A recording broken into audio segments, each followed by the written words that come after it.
Alden Richards, sukong-suko na nga ba sa pagmamahal ni Catherine Bernardo? Hindi naman siguro dahil alam natin na sadyang ipinagpapatuloy lamang ng binata ang kanyang tunay na nararamdamang pagmamahal para kay Queen Catherine. Masayang masaya ang taong bayan dahil dito, dahil sa kanilang mga desisyon na talaga nga namang nagbibigay kilig, liwanag at pag-asa sa lahat. Sabi nga ng binata na gagawin niya ang lahat upang sa ganun ay mas magiging makatotohanan na ang isang pagmamahal na siyang nagbibigay malaking pag-asa. Opo, dahan-dahang tinanggal sa isipan ni Alden Richards ang lahat ng mga negatibo, lahat ng mga nakapagbibigay sa kanya ng issue na talaga nga namang dapat lamang na kanyang ipaglaban.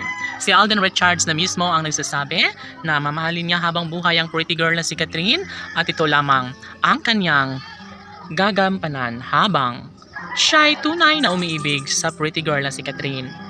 Ay naku, sana nga ay hindi na magbabago pa ang kanilang tunay na nararamdaman dahil tsak na mas magiging malungkot ang taong bayan, tsak na mawala ng pag-asa ang lahat sa kanilang pagmamahalan.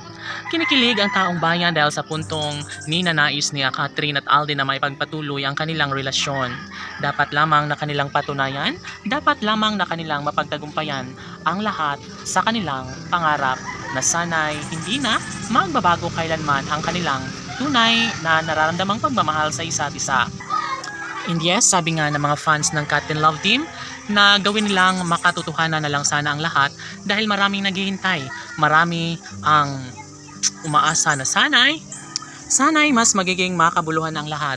Hindi ba't ito lang naman ang pinakaninanais ng taong bayan para sa dalaga at binata at dapat lamang na kanilang mapagtagumpayan ang lahat ng ito dahil nasa tamang edad na si Alden at Catherine, dapat lamang na kanilang mapagtagumpayan ang kung anuman ang mas makapagbibigay sa kanila ng kaligayahan. Yes, si Alden Richards ay sagana sa pagmamahal ngayon ng pretty girl na si Catherine at umaasa ang taong bayan na darating din sa puntong magiging makatotohanan na nga ang relasyong tunay ni Alden Richards at Catherine Bernardo.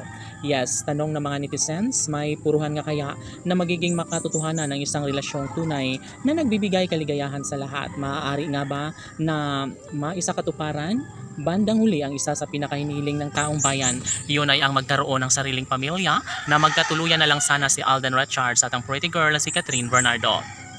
Ay sana hindi na magbabago ang kanilang sumpaan dahil ito lang naman ang pinakahiniling at tinihintay ng lahat. Sana'y magiging pabor na ang panahon at sana'y matuloy na ang pag-iisang dibdib na aminado rin naman si Alden Richards na natatakot siya na baka mawala sa kanya ang pretty girl na si Catherine, ngunit mahal niya ito ng tunay at gusto niya makasama habang buhay ni Alden si Catherine. Laban!